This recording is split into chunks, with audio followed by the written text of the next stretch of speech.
Egypt's sands hide more secrets than we have yet uncovered. For centuries, the desert has guarded lost cities and bizarre artifacts that rewrite history itself. By the end of this journey, you will have explored 30 groundbreaking discoveries pulled from beneath the dunes. We will see a legendary city that vanished beneath the waves and uncover the royal tomb that sparked a global obsession with a curse. What single object finally allowed us to read the words of the pharaohs? How many golden mummies can one forgotten oasis hold? Which of these incredible finds do you think reveals the most about humanity's enduring drive to be remembered for 1,000 years? It was little more than a whisper from the ancient world, a port city so grand it was said to have welcomed Helen of Troy. Yet the sands of time and the sea itself swallowed it whole. This is the story of Thonis-Heracleion, a legendary metropolis that vanished beneath the Mediterranean. The city was not lost to some cataclysmic earthquake, but to its own ground. Built on the unstable clay of the Nile Delta, the weight of its own magnificent temples and buildings caused the land to liquefy during a seismic event, and the entire city sank into the abyss layer by layer until the waves closed over it completely. Its memory faded into myth, a place scholars argued might never have existed at all. Then, a French archaeologist named Franck Gaudiot, after years of painstaking research, pinpointed its location in Aboukir Bay. What his team brought up from the murky depths was nothing short of miraculous. They uncovered colossal statues of a pharaoh and a queen, each standing over 16 feet tall, their stone faces gazing upward as if waiting for this very moment. They found the ruins of the great temple of Ammon, its massive stone blocks scattered across the seabed like a giant's forgotten toys. They recovered golden amulets, delicate jewelry, and the most telling artifact of all, the Nows of the Decades, a sacred stone chest that detailed the city's intricate calendar and religious rites. Thonis-Heracleion was the mandatory gateway to Egypt for all Greek trade, a bustling, cosmopolitan hub where cultures and goods fused before the pharaoh's taxes were collected. Its rediscovery did more than just prove a legend was real. It pulled an entire chapter of human commerce and connection back from the watery dark, a silent stone giant awakened from its long slumber. That same desert, which had concealed a city beneath the waves, held a different kind of secret in a lonely valley. For centuries, the Valley of the Kings was believed to be emptied of its royal treasures, picked clean by tomb robbers and archaeologists alike. But one man, a stubborn Englishman named Howard Carter, was convinced that one pharaoh's resting place remained untouched. Backed by his patron Lord Carnarvon, Carter dug for years with little to show for it. Then, in November of 1922, his workers uncovered a single step cut into the rock. It led to a sealed doorway, and beyond that, to a discovery that would electrify the world. Peering through a small hole by candlelight, Carter was asked if he could see anything. His breathless reply has echoed through history, yes, wonderful things. The antechamber was a chaotic jumble of golden chariots, alabaster vases, and strange animal-headed couches, all left exactly as they were over 3,000 years ago. But the true marvel lay in the inner burial chamber. There stood a massive golden shrine, and within it a series of nested coffins. The innermost coffin, over 6,000 pounds of solid gold, contained the mummy of the boy king himself, Tutankhamun. His face was covered by an object of breathtaking artistry, a solid gold portrait mask that has become the ultimate symbol of ancient Egypt. Its lapis lazuli and quartz eyes seem to hold a knowledge of the ages, a serene gaze from across the millennia. This single, nearly intact tomb provided an unparalleled inventory of pharaonic life and death. It was a time capsule of unimaginable wealth, from his golden sandals and personal weaponry to the board games he played in life. Yet the discovery was soon shrouded in a modern myth. The untimely death of Lord Carnarvon from an infected mosquito bite, coupled with a reported curse inscribed to warn those who disturbed the king's sleep, sparked a global frenzy. Newspapers ran wild with tales of the mummy's revenge, though in reality, most of the tomb's excavators lived long and healthy lives. The real power of Tutankhamun's tomb was not a fictional curse, but the tangible connection it forged. For the first time, the world could see not just the grand monuments of the pharaohs, but the personal, glittering possessions they took with them into the afterlife. While the world marveled at King Tut's golden treasures, a far greater secret lay hidden in plain sight. For centuries, the silent, beautiful script of the pharaohs adorned every temple wall and papyrus scroll, yet its meaning was utterly lost. Hieroglyphs were an impenetrable code, their messages locked away behind a door for which no one had the key. That all changed with a routine construction project in 1799. French soldiers stationed at a fort in the Egyptian town of Rashid, which Europeans called Rosetta, were digging foundations to strengthen their defenses. Their shovels struck not just dirt but a slab of dark granite, and they quickly realized this was no ordinary rock. The Rosetta Stone, as it came to be known, was the linguistic breakthrough scholars had dreamed of for over 1,000 years. It bore the same decree from the time of King Ptolemy V, carved in 3 distinct scripts. At the top were the sacred hieroglyphs, the script of the gods used for important religious and royal documents.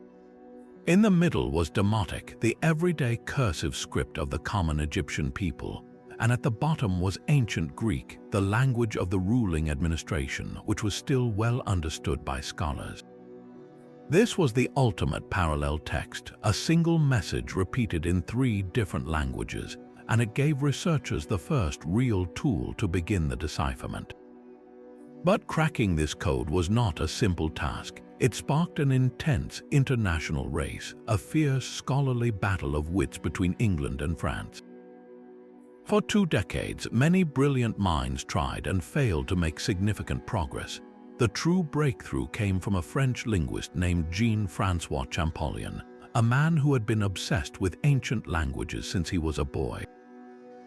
He focused on the oval rings known as cartouches that enclosed certain groups of hieroglyphs.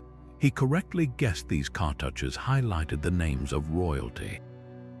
By comparing the hieroglyphs in the cartouches on the Rosetta Stone to the known Greek name Ptolemy, and then later to a cartouche for the Queen Cleopatra from another inscription, he began to match sounds to symbols.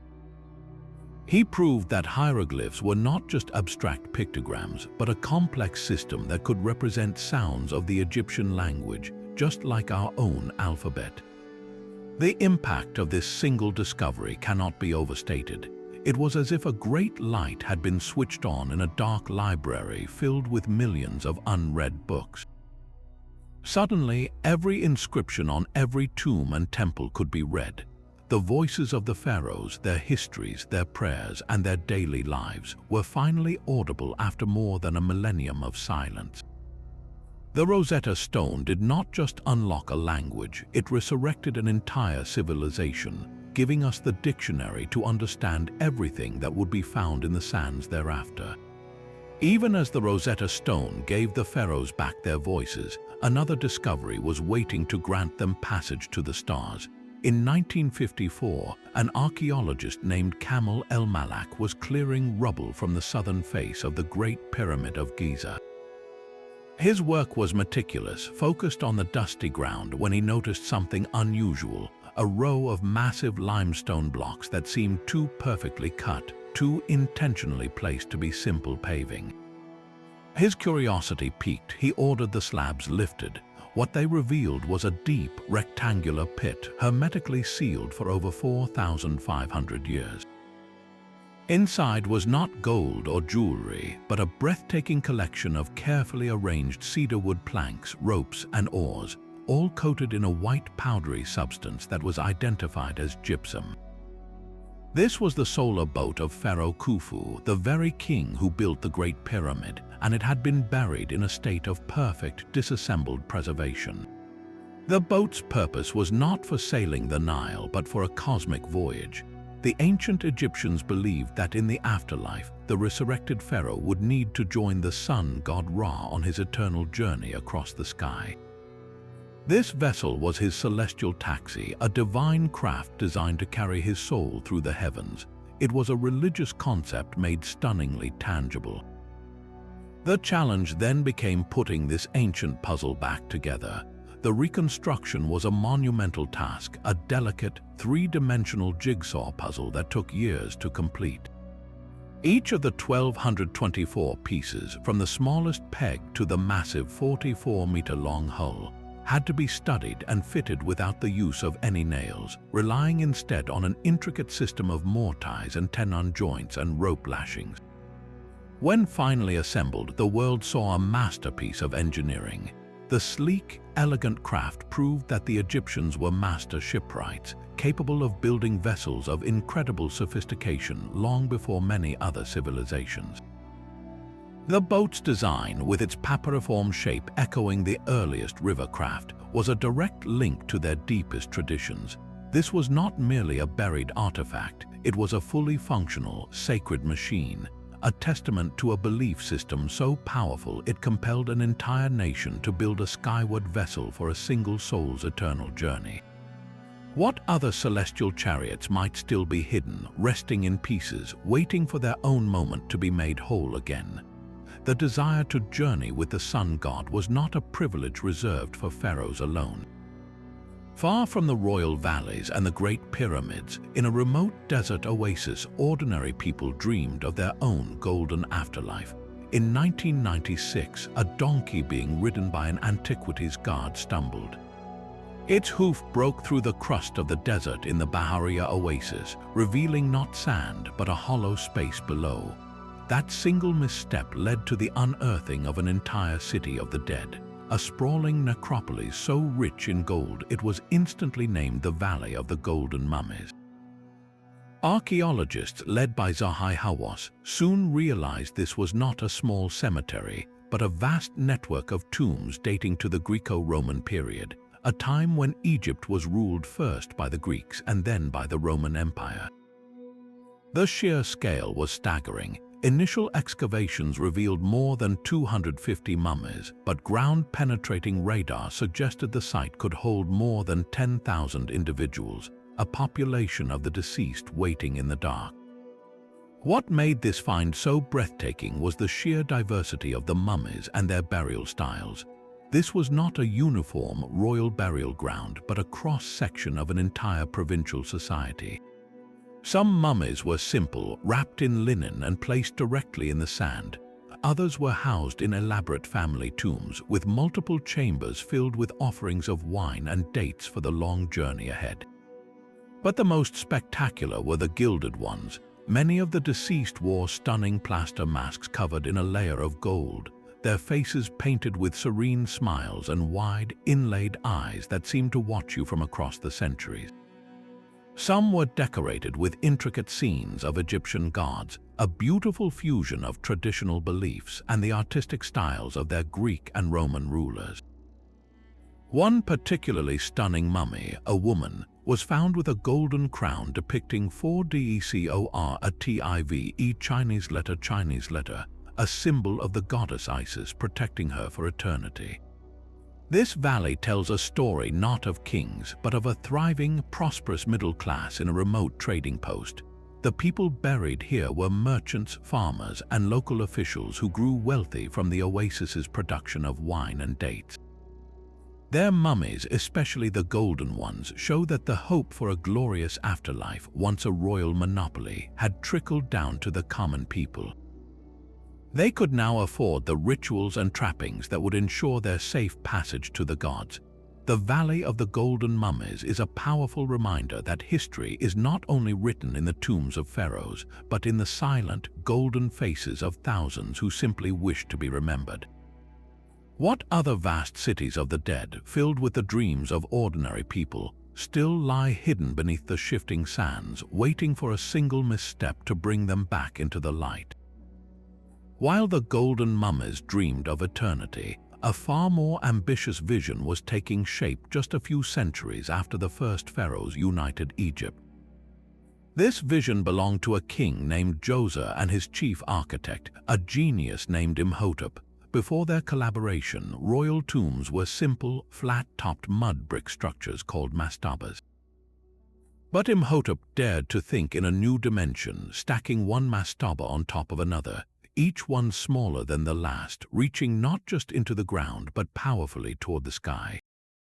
The result was the Step Pyramid at Saqqara, a structure that ripped up the architectural rulebook and rewrote it entirely. This was not just a tomb, it was a declaration, the world's first large-scale stone building. Every block of limestone was a statement of permanence, a bold leap from the temporary nature of mud brick into a new age of eternity carved in stone. The pyramid itself was the centerpiece of a vast, walled complex designed as a perpetual stage for the king's afterlife. It was a ghost city of stone, complete with a ceremonial courtyard for the rituals that would sustain the king's spirit, a festival complex for his eternal renewal, and even a series of dummy buildings with false doors, meant to serve the pharaoh in the world of the gods. The most profound of these was the Serdab, a small, enclosed chamber near the pyramid's base. Inside it sat a lifelike statue of Djoser himself, peering out through two small holes, forever watching the stars and the rituals performed in his honor, a stone soul eternally present. Imhotep's legacy was immense. He was so revered for his intellect that he was later deified as a god of medicine and wisdom. His step pyramid was the prototype, the spark that ignited an obsession with reaching for the heavens. It was the direct ancestor of the smooth-sided giants at Giza, the proof of concept that launched 1,000 monumental projects. Why did they choose this shape? Many believed the steps were a literal staircase, a divine ladder for the pharaoh's soul to ascend and join the circumpolar stars, the imperishable ones who never set. It transformed a king's final resting place from a hole in the ground into a launch pad for the cosmos. But the ambitions of kings stretched far beyond the borders of Egypt. While the pharaohs built their eternal homes, their diplomatic couriers were crossing deserts, carrying messages written not on papyrus but on durable clay. Centuries later, a local woman digging for fertilizer in the ruins of a forgotten city would stumble upon a cache of these letters, a discovery that would throw open a window onto a world of ancient high-stakes diplomacy. This is the story of the Amarna letters. The city was Akhenaten, the short-lived capital built by the heretic pharaoh Akhenaten, who had turned his back on the old gods to worship the sun disk, the Aten. When his city was abandoned after his death, its archives were left behind, buried and forgotten. In 1887, a woman found not compost but nearly 400 baked clay tablets covered in the intricate, wedge-shaped script of cuneiform. These were not Egyptian documents but the international language of the day, and they represented the royal correspondence of the Egyptian court with the other great powers of the 14th century before the Common Era. The letters reveal a world of delicate alliances and thinly veiled threats. Pharaoh is addressed as brother by the kings of Babylon, Assyria, and the Hittites, but the tone is often one of barely concealed frustration and outright begging. The king of Babylon, for instance, complains bitterly that the gold sent by Akhenaten was not of the quality he expected, writing that it looked like it was less than the dust under his feet. He even accuses the Egyptian court of deliberately melting down good gold statues to send him inferior ingots. Another ruler, desperately pleading for military help against invading enemies, sends letter after letter, each one more frantic than the last, only to be met with silence from the Egyptian court. We see a pharaoh who is deeply involved in the politics of the entire Near East, receiving reports from his vassal rulers in Canaan, who constantly squabble and betray one another, each trying to win the pharaoh's favor and discredit their rivals. One local governor writes to accuse his neighbor of treason, warning Pharaoh not to trust a single word the man says. The Amarna letters strip away the monolithic image of a solitary, all-powerful Egypt. Instead, they show a nation deeply embedded in a volatile international community, a superpower navigating a complex web of trade, marriage alliances, and military demands. It is a raw, unfiltered look at the birth of international relations where fortunes were won and lost not just on the battlefield but through the careful and sometimes desperate words pressed into clay. The intricate politics of the Amarna court were a world away from the silent, sacred work underway in the Valley of the Kings. There, artisans were carving a tomb for a pharaoh whose reign would become a benchmark for Egyptian power and artistry. Decades after the discovery of Tutankhamun's cramped quarters, another tomb was found that redefined the scale of a pharaoh's eternal home. In 1817, a former circus strongman turned explorer named Giovanni Belzoni uncovered the entrance to the tomb of Seti I, a ruler from Egypt's Golden Age. What Belzoni found was not just a burial chamber but an underground palace. This was the longest, deepest, and most lavishly decorated tomb ever found in the valley, a subterranean masterpiece stretching over 130 meters into the bedrock. Its walls were not merely inscribed with a few spells, but covered from floor to ceiling in a continuous tapestry of carved and painted reliefs. The colors were so vibrant, the figures so crisp, that they looked as if the artist had just put down their brushes. Every surface told a story depicting the pharaoh's journey through the 12 hours of the night, guided by gods to be reborn with the rising sun. But the true showpiece awaited in the burial chamber itself. Belzoni held his lamp high and gasped at the ceiling. It was a breathtaking astronomical chart, a map of the heavens painted in deep blue and gold. Constellations marched across the vault, and goddesses stretched out to support the sky, creating a perfect, permanent night sky for the king to gaze upon for all eternity. The centerpiece of the room was a magnificent alabaster sarcophagus, carved from a single translucent block of stone. It was a work of such delicate beauty that scenes from the Book of Gates were carved right through its sides, meant to glow with an otherworldly light when a lamp was placed inside. Yet this exquisite coffin was empty. Seti I himself was gone, likely moved by priests in antiquity to protect him from looters. The real treasure of his tomb was not gold, but the art itself. The discovery provided a complete visual library of Egyptian religious texts, from the Book of the Dead to the Amjuwat, all rendered with a skill never seen before or since. It showed the world that the true wealth of these pharaohs was not just in the grave goods they accumulated, but in the profound and beautiful cosmology they painted onto the very walls of their journey into the afterlife. Belzoni had not just found a tomb, he had opened the most illustrated guidebook to the Egyptian underworld ever created. Herodotus stood before a structure so vast it defied reason, a sprawling complex of countless rooms and corridors that the Greeks called the Labyrinth of Hawara.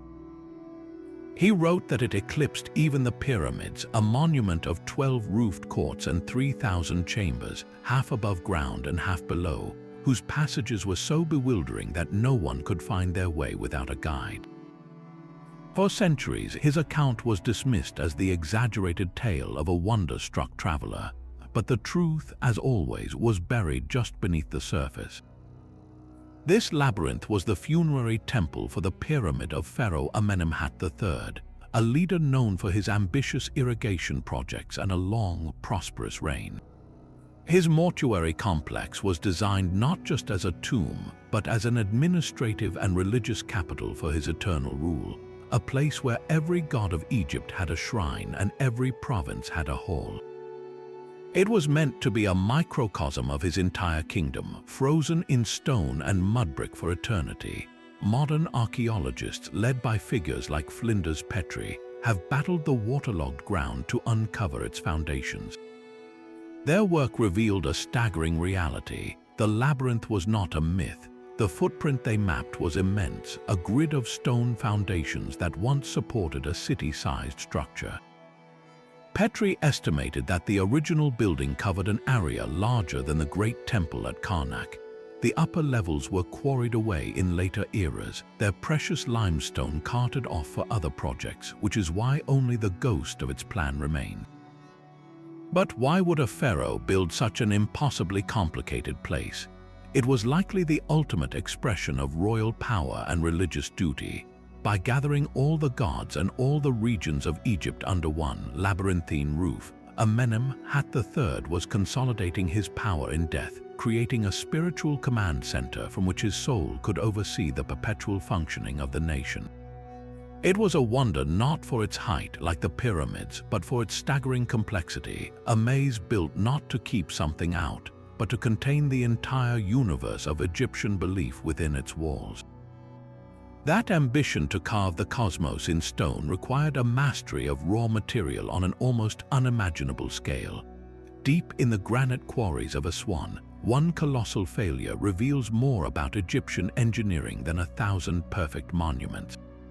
This is the unfinished obelisk, a behemoth of stone that never left its cradle. Still attached to the living bedrock, it is a fossilized moment of creation, a project frozen in time. Had it been completed, it would have soared to a height of nearly 42 meters and weighed over 1,100 tons, eclipsing every other obelisk ever erected. The reason for its abandonment is written plainly in the rock itself. A network of deep, fatal cracks appeared in the granite, rendering the monolith structurally unsound. The master builders were forced to walk away, leaving their greatest work still sleeping in the quarry. Yet this very failure is our greatest success. The obelisk is an open-air textbook on ancient stoneworking. You can still see the channels carved by teams of laborers who would have pounded the hard granite not with chisels, but with balls of an even harder stone called dolerite. They would have swung these stone hammers in rhythmic unison, hour after hour, day after day, pulverizing the granite along a predetermined line to free the obelisk from the earth. The most telling detail is the space left around the monument. The workers knew they had to undercut the stone to eventually free it, and they left small rock bridges intact to keep the obelisk stable until it was ready to be moved. This was not brute force, it was a highly sophisticated and patient engineering operation. The logistical nightmare of extracting, transporting, and erecting such a monolith is staggering to contemplate. We can stand in the trenches they carved and trace the outlines of their tools, feeling the immense human effort that went into a single, perfect object. The unfinished obelisk is a monument not to a pharaoh, but to the thousands of skilled hands whose names are lost to history. It shows us the audacity of their vision and the heartbreaking precision that could be undone by a single, hidden flaw in the stone. What other magnificent shapes did they envision, only to have the earth itself refuse to release them? While Seti's tomb offered a map to the afterlife, another discovery gave us the faces of the people who traveled there. In the fertile Fayum oasis, archaeologists unearthed mummies from the Roman era that bore not golden masks, but something far more intimate, hauntingly realistic portraits painted on wooden panels. These were the Fayum portraits, and they feel shockingly modern. Using a technique called encaustic painting, artists mixed pigments with hot beeswax, applying the vibrant, molten colors with swift, confident brushstrokes. The result was a textured, lifelike image that has survived with incredible freshness for nearly 2,000 years. Each portrait was a unique commission, created during the person's lifetime and later attached directly to their mummy wrappings covering the face. This practice was a beautiful cultural fusion, the Egyptian tradition of mummification for the afterlife meeting the Roman taste for realistic portraiture. The people who gaze out from these panels are not idealized gods or anonymous royalty. They are ordinary individuals, a cross-section of a prosperous multicultural society.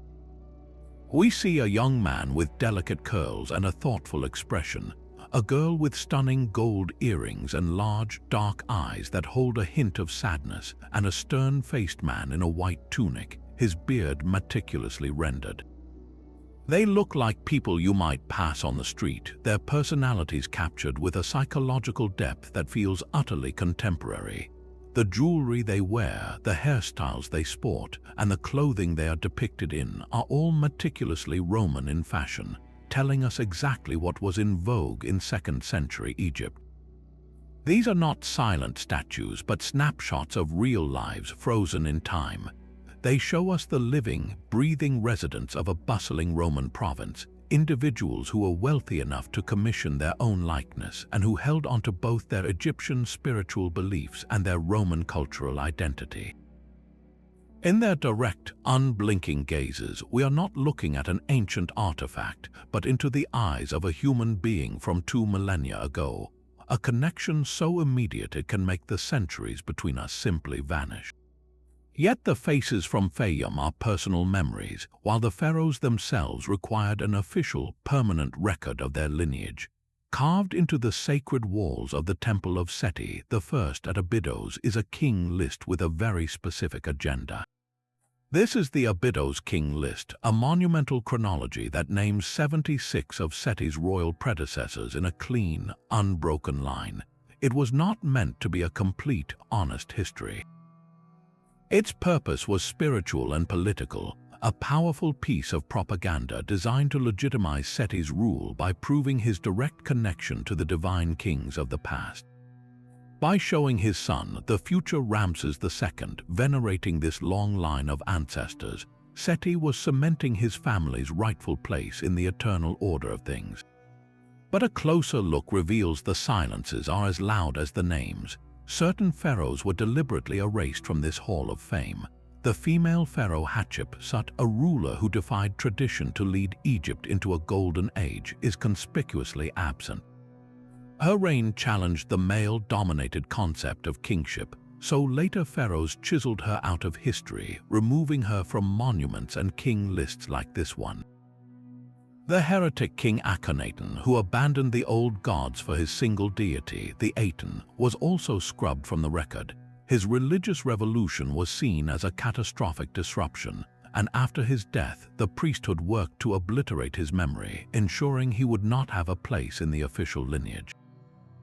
So the Abydos King List is a curated history telling us not only who the Egyptians wanted to remember, but who they needed to forget. For modern archaeologists, this selective record became an invaluable puzzle. By cross-referencing the names on this wall with other fragmentary lists and archaeological evidence, scholars could begin to assemble the true timeline of ancient Egypt. It provided a crucial framework, a backbone of names and sequences that helped turn a jumble of isolated discoveries into a coherent story. This wall is a testament to the power of history, not as it happened, but as the powerful wished it to be remembered, a stone chronicle where every inclusion and every omission was a deliberate act of shaping eternity. The carefully curated history of the pharaohs tells only one side of the story, but beneath the sands of Saqqara lies a testament to an entirely different kind of worship. In 1850, a young French scholar named Auguste Mariette arrived in Egypt, tasked with acquiring Coptic manuscripts. Instead, he found himself captivated by the half-buried sphinxes lining the desert. Following their trail, he was led to a sealed doorway which his workers cleared to reveal a steep, descending corridor into the earth. This was the entrance to the Serapeum, an underground necropolis of almost impossible scale, built not for kings but for bulls. The Apis bull was believed to be the earthly incarnation of the god Ptah, a living deity whose every movement and marking was scrutinized by priests. When a specially identified bull died, it was not merely disposed of, it was mummified and interred with more grandeur than most human nobles. Mariette's discovery was a long, dark gallery carved deep into the bedrock, lined with side chambers that each contained a single, staggering object, a sarcophagus made from a single block of polished granite, rose or black. These stone coffins are monumental, each one weighing over 70 tons, with lids so perfectly fitted that they were nearly airtight. The engineering required to lower these behemoths into their chambers and precisely position them is a mystery that still baffles experts. The cult of the Apis bull was a cornerstone of Egyptian spirituality for centuries. The bull lived in luxury at the Temple of Ptah in Memphis, receiving offerings and consultations as an oracle. Its death triggered a nationwide period of mourning, followed by an immense funeral procession. The mummified bull was then transported to the Serapeum, where it was sealed inside its granite tomb alongside vast treasures of jewelry and amulets, provisions for its journey to the afterlife to join the god Osiris. The sheer logistical effort is a measure of its importance, thousands of laborers and craftsmen dedicating years to the burial of a single sacred animal. What does this say about a civilization that poured such immense resources into honoring a beast? It reveals a worldview where the divine was not a distant abstraction, but a force that could manifest in the living world at any moment, a power that demanded reverence in its most tangible, breathing form. The divine bulls of the Serapeum were honored by a society of unparalleled craftsmen, but we rarely hear the voices of the people who performed this sacred work. For centuries, our understanding of ancient Egypt was built on the grand narratives of pharaohs and gods, until a collection of broken pottery chips and the ruins of a small village gave the workers themselves a chance to speak. This is the story of Deir el-Medina, the home of the very artisans who carved and decorated the royal tombs in the Valley of the Kings. Nestled in a secluded desert valley, this was a purpose-built community, a company town for the state's most valued and secretive employees. The village was a tight cluster of about 70 houses, surrounded by a wall that separated it from the world, protecting the secrets of the tombs its residents were constructing.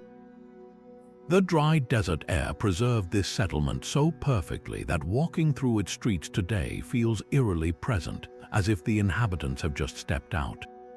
You can see the stone foundations, the outlines of rooms, and even the grinding stones they used to prepare their daily bread. But the true treasure of Deir el-Medina was not in the architecture, but in the garbage dumps. The villagers regularly discarded broken pottery and limestone flakes, using them as a cheap and readily available writing surface. These shards, called ostroka, became their notebooks, their letters, and their court records. It is from these discarded fragments that we hear the vibrant, unfiltered voice of a working-class community from over 3,000 years ago. We learn that these men were not slaves, but highly skilled, state-employed laborers who received generous rations as their wages, including grain, fish, vegetables, and even beer. They worked in 2 gangs, each with a foreman, in an 8-day on, 6-day off rotation, commuting to the Royal Valley from their secluded homes. The ostroka reveal everything from their legal disputes and medical complaints to their love poems and colorful insults. One man writes a letter to his colleague complaining that he has been lazy and failed to do his share of the work. Another records a quarrel between neighbors over a noisy party. We even have records of the world's first documented labor strikes. When their rations were delayed, the entire workforce downed their tools and refused to work, staging a sit-in at the mortuary temples until the authorities delivered their pay. This was not a rebellion of slaves, but a collective action by respected state employees demanding the compensation they were owed. The village also had its own local court, run by the workers themselves, where they settled disputes over property, inheritance, and personal injuries. Through these thousands of written fragments, the people of Deir el-Medina ceased to be anonymous laborers and become real individuals with families, worries, and a strong sense of their own rights. We know the name of a scribe named Kenha-Kepeshef who kept a private library of stories and wisdom texts. We follow the life of a foreman named Painab, who was accused in a formal petition of everything from theft to assault. This village gives us a complete social history, proving that the grand monuments of Egypt were not built by a faceless mass, but by a community of proud, literate, and sometimes disgruntled individuals who knew their own worth. Their story, written on broken pottery, is a powerful reminder that history is made not just by kings, but by the hands and voices of the people. A sudden, jarring shift in the skyline at Dosha marks the silhouette of the bent pyramid, a structure that seems to have changed its mind halfway to heaven. Built for Pharaoh Sneferu, this pyramid begins its ascent at a steep 54-degree angle, But then, about halfway up, it abruptly kinks to a shallower 43 degrees, creating a distinct bent profile that has puzzled observers for millennia. Was this a brilliant architectural innovation or a desperate, last-minute correction to save a collapsing monument? The prevailing theory suggests a dramatic race against time. The initial, steeper angle would have put immense, unsustainable pressure on the pyramid's internal chambers and its outer casing. Perhaps the builders witnessed alarming cracks spreading through the limestone corridors, a sign of impending disaster. To save the entire project from collapsing under its own weight, they made a swift, pragmatic decision to reduce the angle for the upper section, thereby lessening the stress and ensuring the pyramid's survival. It stands today not as a failure, but as a testament to their ability to adapt and problem solve on a colossal scale.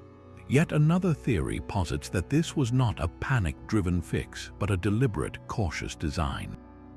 Sneferu had already witnessed the catastrophic collapse of the pyramid at Meidum, and the bent pyramid could have been a carefully calculated experiment, a way to test a steep angle while having a built-in safety mechanism, the gentler slope, to guarantee structural integrity. This singular, bent form is arguably the most important pyramid ever built. It is the crucial missing link in the evolution from the stepped pyramids of Saqqara to the flawless, smooth-sided giants at Giza. The lessons learned from its construction, whether from a brilliant recovery or a planned experiment, were directly applied to Sneferu's next project, the Red Pyramid, which stands just a short distance away. The Red Pyramid was built from the ground up at that same, stable 43-degree angle, and it became the first true, successful smooth-sided pyramid in Egypt. The bent pyramid is therefore a frozen moment of trial and error, a monumental stepping stone that captures the precise instant Egyptian architects cracked the code to reaching for the sky. While the colossal statues of pharaohs gaze with an eternal, idealized calm, a far more human figure sits in quiet contemplation. At the dusty necropolis of Saqqara, a statue was unearthed that captures a moment of thought with such startling realism it feels as if the subject might look up and speak. This is the seated scribe, a masterpiece of the Old Kingdom carved from painted limestone. He is not a god or a king, but an educated official, a literate man whose value lay not in his divine bloodline, but in the knowledge held in his mind.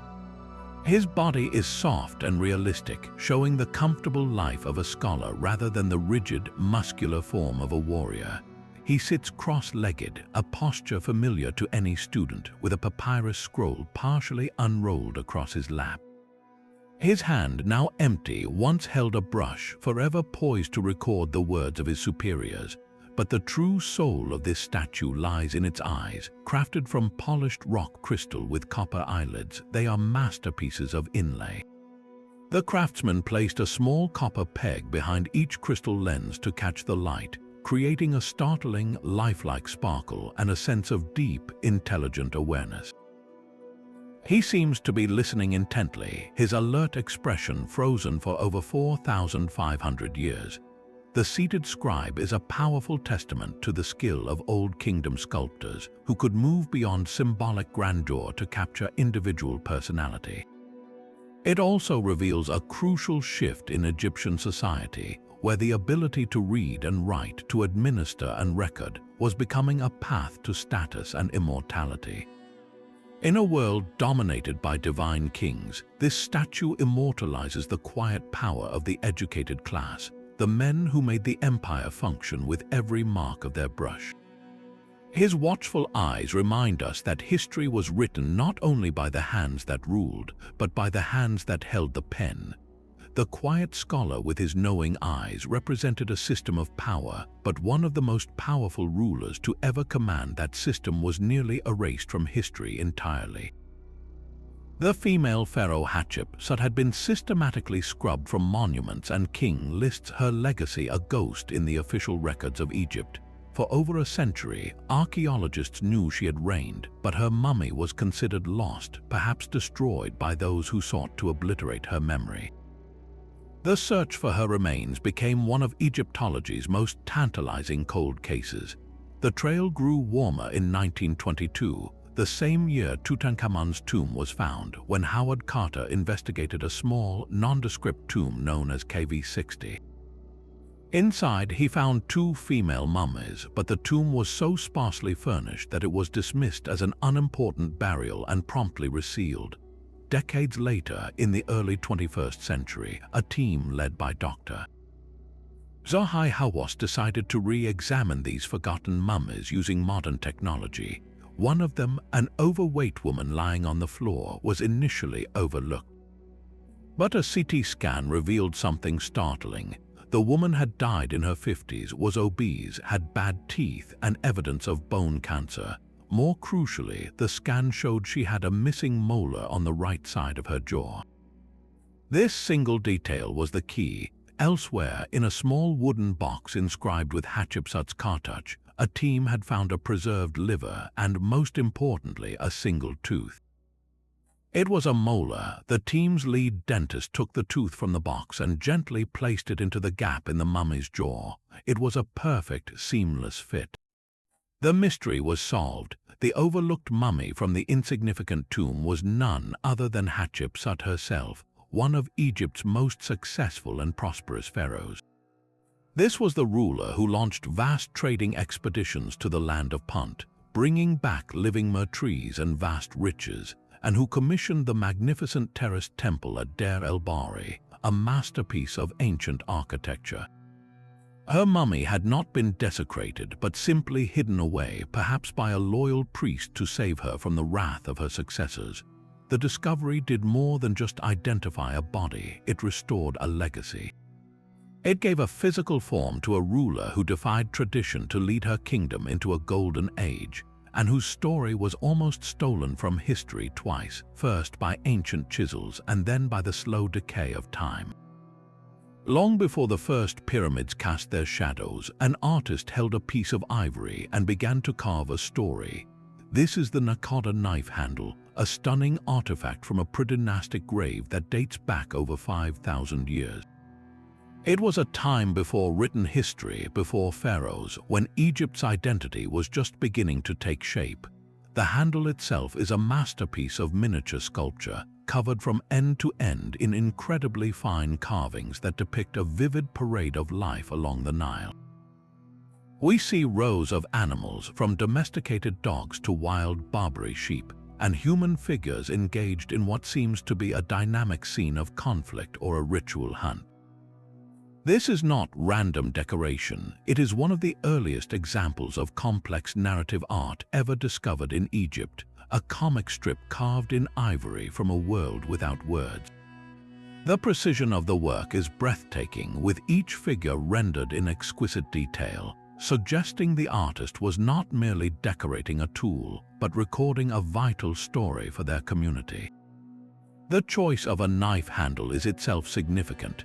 This was no ordinary utensil, but a ceremonial object, likely belonging to a chieftain or a person of high status, buried with them to signify their power in the afterlife. The scenes carved upon it are believed to hold deep symbolic meaning, perhaps illustrating a founding myth, a great victory, or a spiritual belief about humanity's relationship with the natural world. Some scholars interpret the battling figures as a representation of order triumphing over chaos, a central theme that would come to define Egyptian religion for millennia to come. This single, beautiful object is a window into the mind of a civilization in its infancy, showing us that the drive to tell stories, to impose meaning on the world through art, was present at the very dawn of Egyptian culture. It proves that the grandeur of the pharaohs did not appear from nothing, but was built upon a foundation of sophisticated belief and artistic genius that was already ancient when the first dynasties began. What other stories carved on forgotten artifacts are still waiting to tell us how it all began? The same desert that preserved the working-class letters of Deir el-Medina also holds the ruins of a city built on a single, radical idea. Pharaoh Amenhotep IV did more than just change his name to Akhenaten. He shattered over 1,000 years of religious tradition, declaring the sun disk, the Aten, to be the one and only God. To worship this new deity, he ordered the construction of an entirely new capital, a city he called Akhenaten, meaning the horizon of the Aten, on a barren stretch of land along the Nile. This was not a city that grew organically. It was a frantic, top-down project thrown up with incredible speed using mud bricks stamped with the names of the Aten and the king. The scale was immense, with royal palaces, temples open to the sky to bask in the sun's rays, and lavish estates for the nobility who were forced to relocate. The entire city was a monument to a single man's revolutionary vision. This ideological upheaval was mirrored in the art that filled its halls. The rigid, formal style of Egyptian art was completely abandoned. In its place, a new, shockingly naturalistic and elongated form emerged. Statues of Akhenaten himself are unlike any other pharaoh, depicting him with a slender, almost feminine body, a long face, full lips, and a prominent chin. This was not a portrait of physical imperfection, but a deliberate symbolic style, perhaps meant to embody the androgynous, life-giving qualities of the Aten itself. Even his family was shown in unprecedented intimacy, with carvings depicting the pharaoh kissing his queen Nefertiti in public, or playing with his young daughters on his lap, their heads elongated in the same distinctive Amarna style. This radical experiment, however, was entirely dependent on the pharaoh who commanded it. When Akhenaten died after just 17 years of rule, his entire system collapsed. The powerful priesthood of the old gods, whose influence and wealth had been stripped away, swiftly reasserted itself. The capital was moved back to Thebes, and the city of Akhenaten was systematically dismantled, its stone blocks quarried for other projects and its memory condemned. The heretic king's name was chiseled from monuments, his god forgotten, and his dream city was left to the sands, a ghost on the horizon that dared to reinvent the world. The same desert that preserved the letters of the workers at Deir el-Medina held one final, perfect secret for an architect named Ka. While the royal tombs in the Valley of the Kings were plundered in antiquity, the final resting place of this ordinary man and his wife, Merit, remained sealed for over 3,000 years. In 1906, the Italian archaeologist Ernesto Schiaparelli uncovered their tomb, and what he found was not a chamber stripped bare, but a home frozen in time. This was not a king's treasure, but the complete inventory of an elite family's life and death, preserved in stunning detail. Ka was a chief architect, a man responsible for overseeing the construction of the royal tombs, and his own burial reflects the wealth and status his profession afforded him. The tomb was a compact labyrinth of 3 small rooms, each one packed to the ceiling with objects meant to serve the couple for all eternity. Schiaparelli and his team had to work with painstaking care, cataloging over 500 items that had been left exactly as they were placed during the funeral. The first thing they would have seen was furniture, beautiful pieces that would not look out of place in a home today. There was an elegant wooden bed with a woven reed mat for a mattress, a comfortable armchair, and several finely carved stools. There were boxes and chests stacked high, containing the couple's personal wardrobe. They found Ka's work clothes, simple linen loincloths, folded neatly beside his wife's more delicate, pleated dresses. There was even a wig, carefully coiled in its own box, ready for Merit to wear in the afterlife. The most intimate finds were the toiletries, a collection of alabaster jars still filled with the oils and perfumes they used in life, and a bronze razor, showing that Ka took care with his personal grooming. But the tomb also held the poignant reality of their final journey. In one corner sat Ka's funerary mask and his copy of the Book of the Dead, his guide to navigating the perils of the underworld. For Merit, the discovery was even more revealing. She had predeceased her husband, and Ka had ensured she was buried with her own exquisite golden collar and a beautiful mirror, so she would remain beautiful forever. The most astonishing aspect, however, was the kitchen. The couple was sent into the afterlife with a fully stocked larder. Archaeologists found sealed jars of wine, beer, and honey. There were baskets filled with dates, grains, and even a dozen pottery jars containing a type of ancient bacon, the salted, preserved meat of a prize pig. There were loaves of bread, some of them shaped into intricate forms, still sitting in the baskets they were baked in. This was not just symbolic food, it was a real, practical supply meant to nourish their spirits for eternity. The tomb of Ka and Merit gives us something the golden treasures of pharaohs never can, a complete and relatable picture of domestic life. We see a successful, loving couple who took pride in their home, their appearance, and their work. Their burial was not about cosmic journeys or divine right, but about continuing the comfortable, familiar life they had built together. In this small, crowded tomb, we meet not gods or kings, but a man and his wife, surrounded by the simple, beautiful things that made their world worth taking with them. Deep within the pyramid of Pharaoh Unas at Saqqara, the walls began to speak in a language of magic.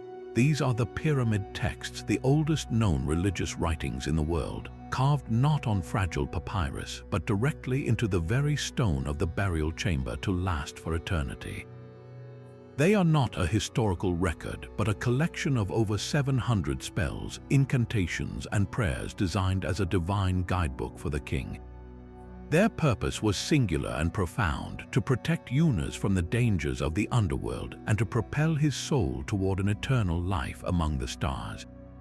The texts describe a perilous journey where the king must navigate dark waters, evade monstrous serpents, and ultimately transform into a celestial being. One spell fiercely declares that the king will not die, he will ascend. Another provides him with the secret words to say to the ferocious gatekeepers he will meet along the way. The language is raw and powerful, filled with vivid, sometimes startling imagery, including the king ascending to the sky on a column of smoke, or even dining on the gods themselves to absorb their power. This was the ultimate spiritual toolkit, a permanent script for resurrection etched in stone to ensure the pharaoh's successful transition no matter what. The true legacy of the pyramid texts, however, lies in their evolution.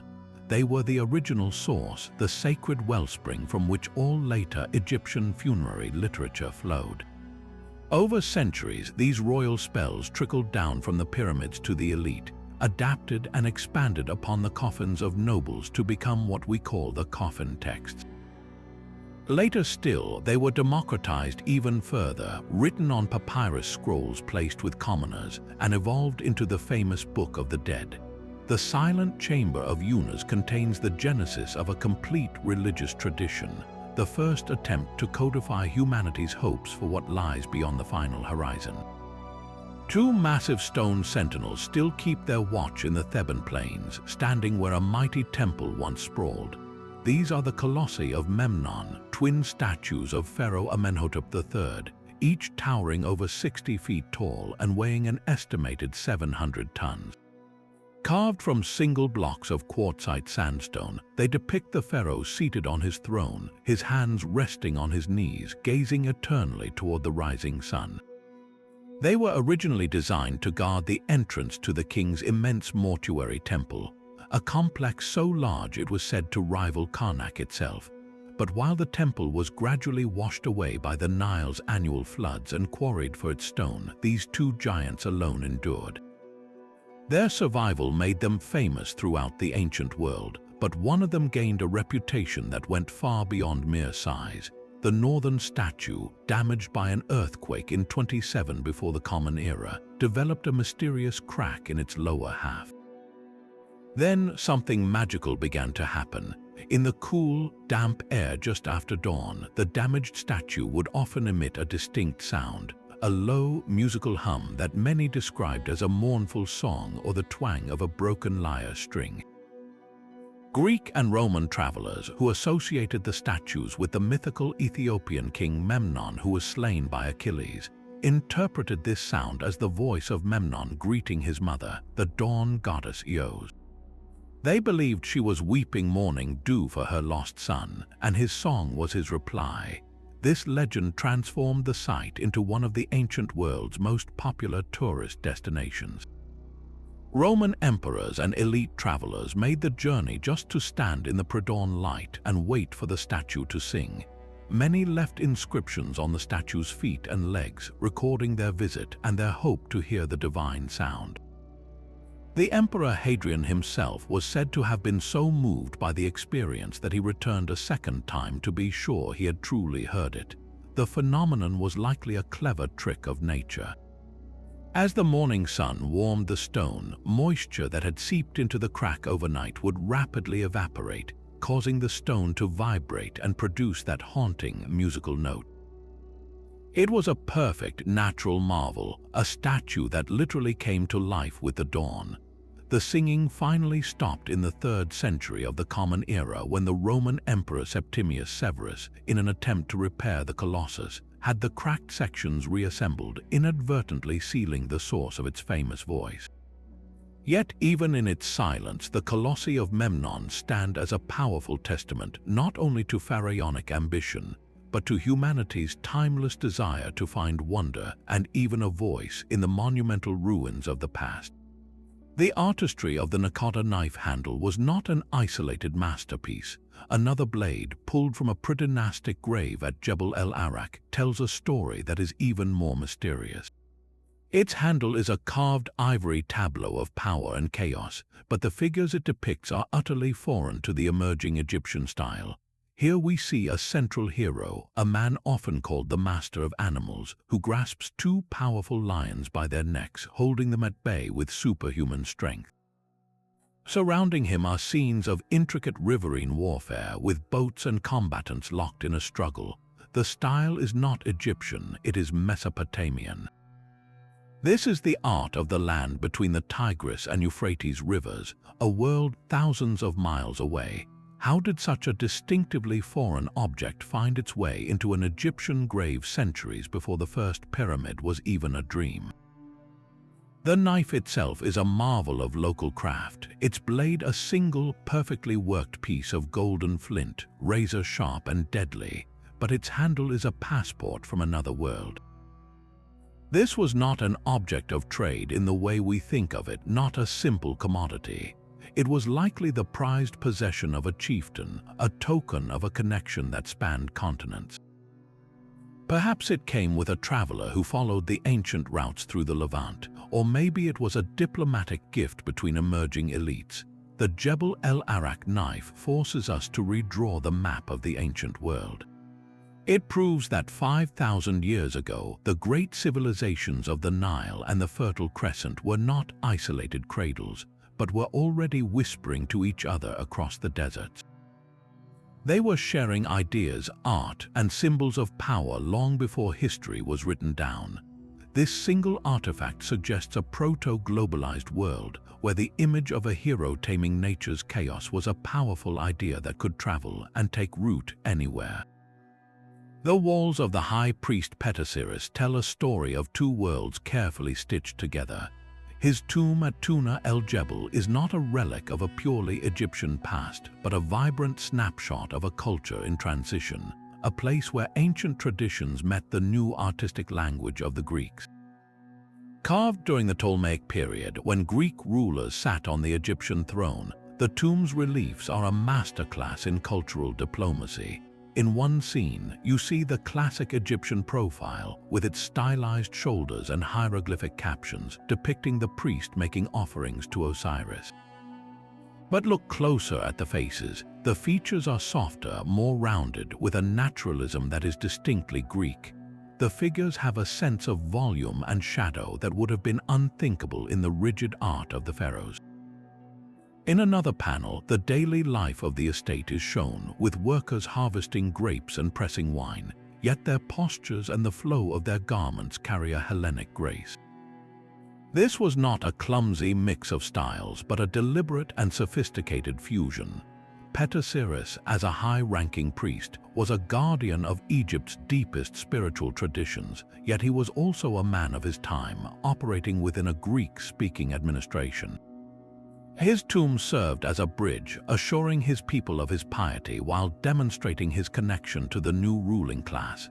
He ensured his soul's journey was recognizable to the gods of Egypt, while his portrait would have been familiar to the Greek officials who might visit. This artistic blend goes beyond mere decoration. It is the visual evidence of a society learning to adapt without losing its soul. What does it mean for a culture to change its face while holding fast to its heart? Sometimes the most precious treasures are hidden in plain sight, used as common building material. This was the fate of the White Chapel, a dazzling alabaster shrine built by Pharaoh Senusret I during the Middle Kingdom's Golden Age. Centuries after its construction, a later pharaoh, perhaps in a hurry to enlarge the great temple of Karnak, made a startling decision. His workers carefully dismantled the exquisite chapel, piece by beautiful piece, and packed its pristine blocks into the solid core of a massive new pylon gateway. There it lay, a hidden time capsule, its artwork buried in darkness for over 3,000 years. The chapel's rediscovery was a slow and deliberate archaeological resurrection. In the 1920s, French archaeologists led by Henri Chevrier were systematically dismantling the third pylon at Karnak when they noticed something extraordinary. The filler blocks were not rough, unmarked stone.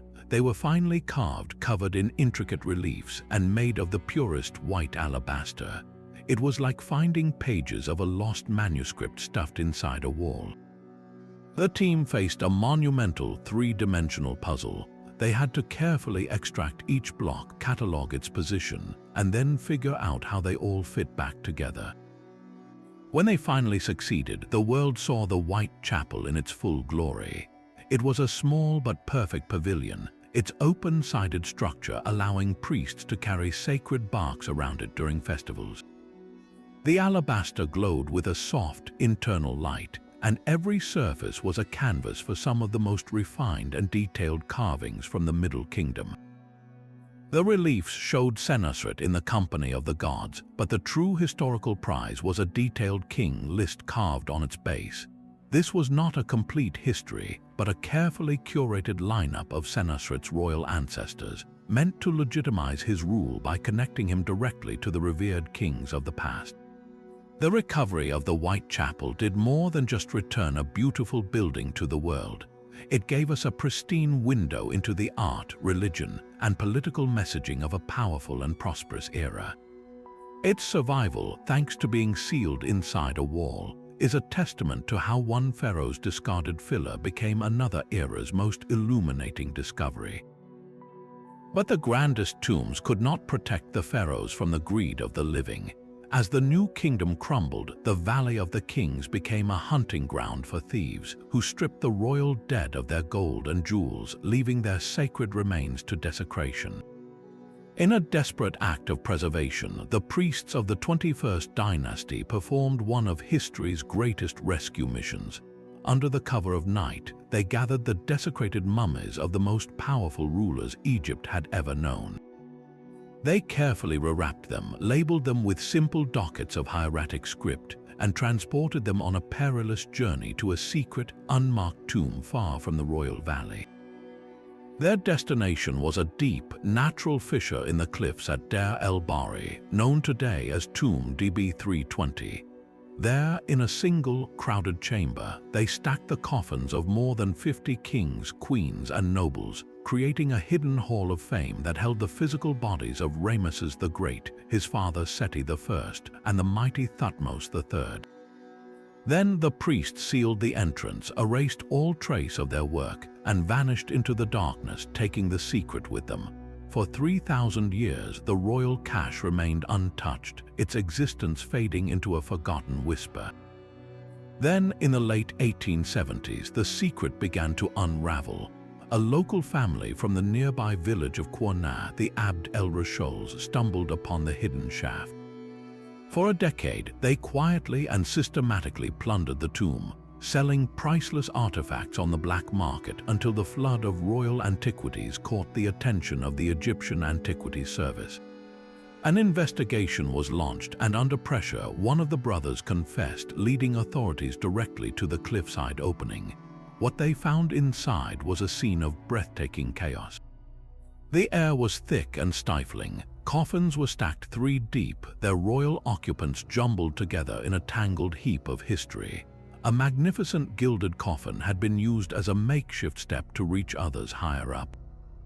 The mummy of Ramesses II lay beside that of his father, their dynastic glory reduced to a shared, dusty darkness. Yet this chaotic pile was a miracle of preservation. Because the priests had moved the mummies, they saved them from complete destruction. The simple dockets they attached became priceless historical records, allowing modern Egyptologists to put names to the royal faces. The discovery of DB 320 did more than just recover treasure. It gave us the actual people. For the first time, scientists could look upon the face of Seti I, study the arthritic spine of Ramesses the Great, and learn that the powerful queen Ahmose Nefertari likely had a skin condition. This was not a tomb of gold, but a library of flesh and bone, a silent, secret refuge that preserved the very bodies of Egypt's golden age, all because a group of devoted priests refused to let their kings be forgotten. Even the most iconic monument can hide its deepest secrets in plain sight. The Great Sphinx of Giza, with its lion's body and human head, has stared out from the desert for millennia, yet its true story is still being unearthed. Between its colossal paws rests a granite slab known as the Dream Stele, erected by Pharaoh Thutmose IV. The inscription tells a compelling tale of a young prince who fell asleep in the shadow of the Sphinx, which was buried up to its neck in sand. In his dream, the Sphinx promised him the throne of Egypt if he would clear away the encroaching desert. Thutmose did just that and became pharaoh, a story that not only legitimized his rule, but also marks one of the world's first recorded archaeological restorations. This stele proves that even in ancient times, the Sphinx was an enigmatic relic from a past so distant its origins were already a mystery. Modern technology has only deepened the enigma. Seismic surveys and ground-penetrating radar have suggested the presence of voids and potential chambers beneath the Sphinx and around its body.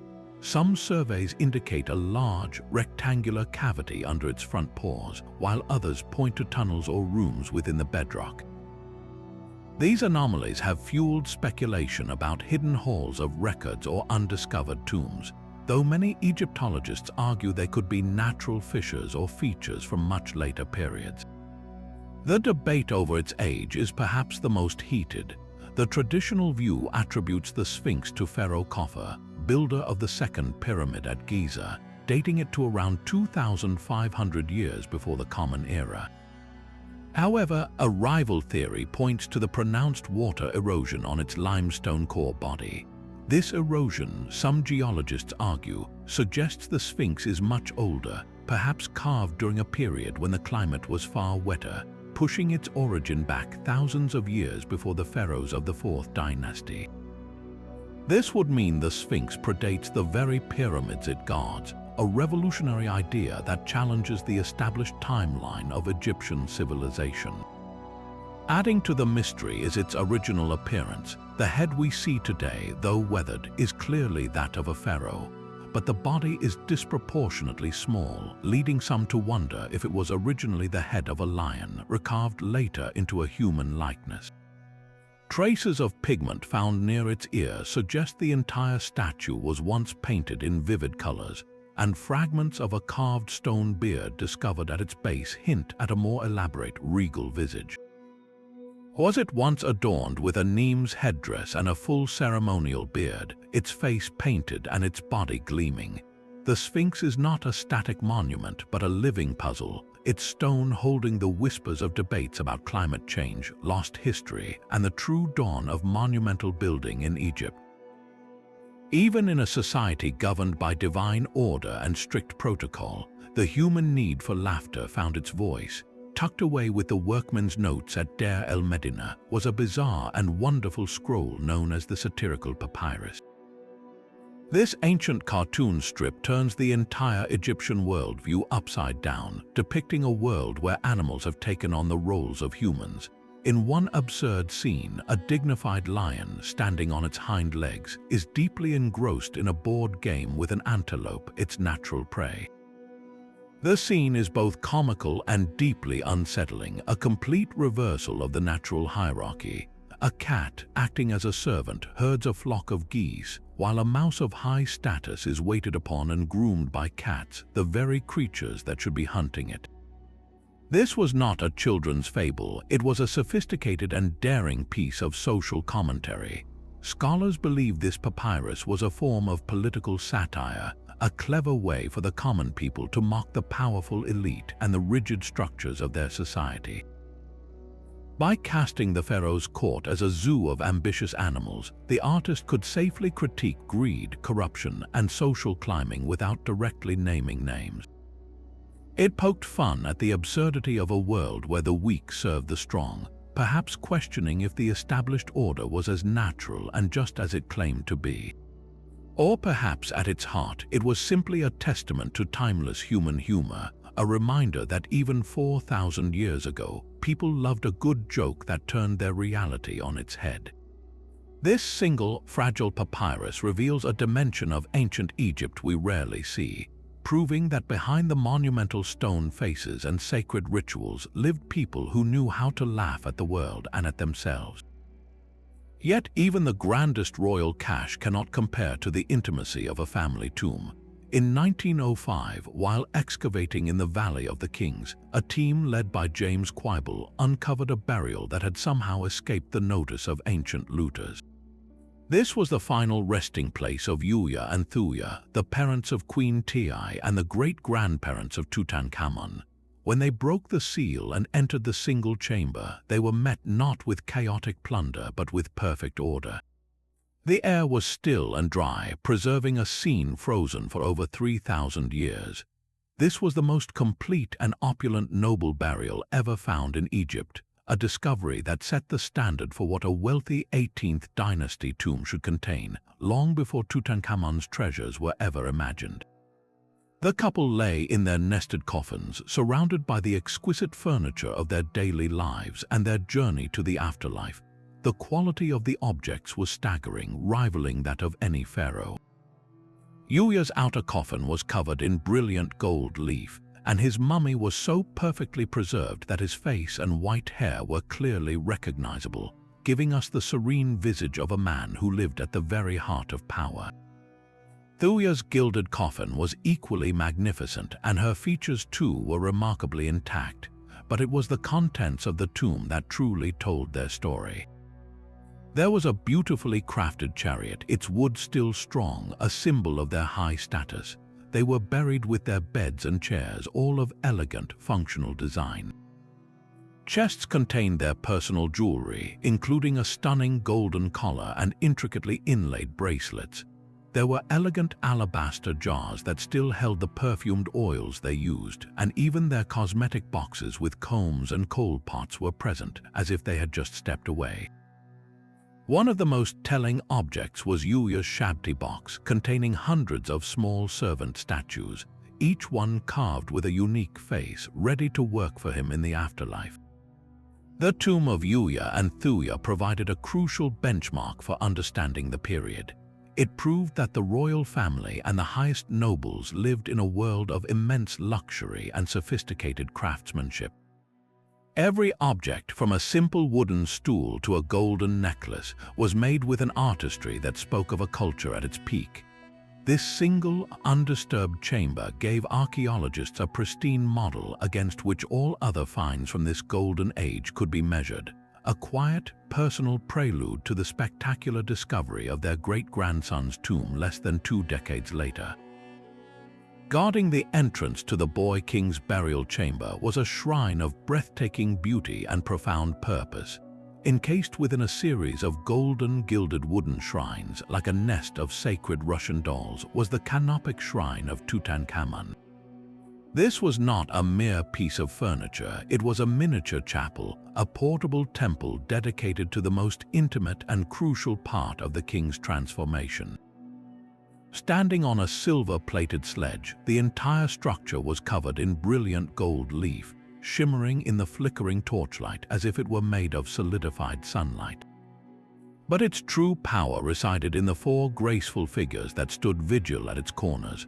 The goddesses Isis, Nephthys, Neith, and Serket, each with one arm outstretched in a protective gesture, formed a living, divine fortress around the shrine's precious contents.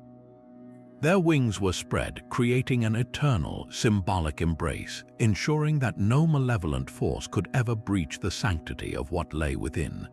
This was a physical manifestation of a spell from the Book of the Dead, a divine security system carved in gold. Inside this protected space sat an sumptuous alabaster chest, its translucent stone veined with soft, milky colors. The chest itself was a masterpiece, its four sides carved with more protective goddesses, repeating and reinforcing the sacred barrier. And resting perfectly inside this alabaster box were the true treasures, the four miniature coffins that held the pharaoh's future. The mummification process was a spiritual operation as much as a physical one. The brain was considered unimportant and was discarded, but the internal organs were essential for the afterlife. The lungs, liver, stomach, and intestines were carefully removed, meticulously embalmed with natron salt and sacred resins, and then wrapped in linen. Each organ was then placed into its own dedicated canopic jar, but for a king like Tutankhamun, even this was not enough. His organs were granted the ultimate honor. Each one was sealed inside a miniature solid gold coffin, intricately inscribed with spells and topped with a lid sculpted in the likeness of the king himself. These four tiny golden mummies were then laid to rest within the alabaster chest, each one under the specific protection of one of the four guardian goddesses. Isis guarded the liver, Nephthys the lungs, Neith the stomach, and Serket the intestines. The heart, believed to be the seat of intelligence and memory, was left inside the body to be weighed against the feather of truth in the final judgment. This entire exquisite assembly, from the great golden shrine down to the smallest golden organ coffin, was a complete microcosm of the king's tomb and his journey. It ensured that every part of his being, both his physical body and his spiritual essence, would be preserved, protected, and ready for reassembly and rebirth in the world to come. In this one sacred object, we see the pinnacle of Egyptian funerary art, a perfect fusion of deep religious belief and unparalleled craftsmanship, all devoted to safeguarding a young king's most vital parts for eternity. From the silent, sunken city of Heracleion to the intimate, golden coffins of a boy king's organs, we have walked through 30 layers of sand and time. Each discovery, whether a colossal statue or a single painted portrait, is a vital piece in an immense and beautiful puzzle. The grand labyrinths and towering pyramids speak of pharaohs who reached for the stars, while the personal letters and satirical cartoons remind us of the people who built those dreams. We have seen entire cities vanish beneath waves and deserts, only to be resurrected by a donkey's misstep or a stubborn archaeologist's faith. We have heard the voices of workers demanding their pay and watched as a single stone slab gave a lost language back its voice. This is not a story of a dead civilization, but a living conversation with our shared human past, a testament to the enduring drive to create, to believe, and to be remembered. Every golden mummy, every cracked obelisk, and every scrap of papyrus adds another brushstroke to the portrait of ancient Egypt. Now we turn the question over to you. Which of these 30 discoveries captured your imagination the most? Was it the cosmic boat waiting for its celestial voyage, the hidden cache of rescued pharaohs, or the humble, stock tomb of an architect and his wife? Let us know in the comments below which find you would want to witness for yourself, and subscribe to join us on our next adventure into the mysteries of the past.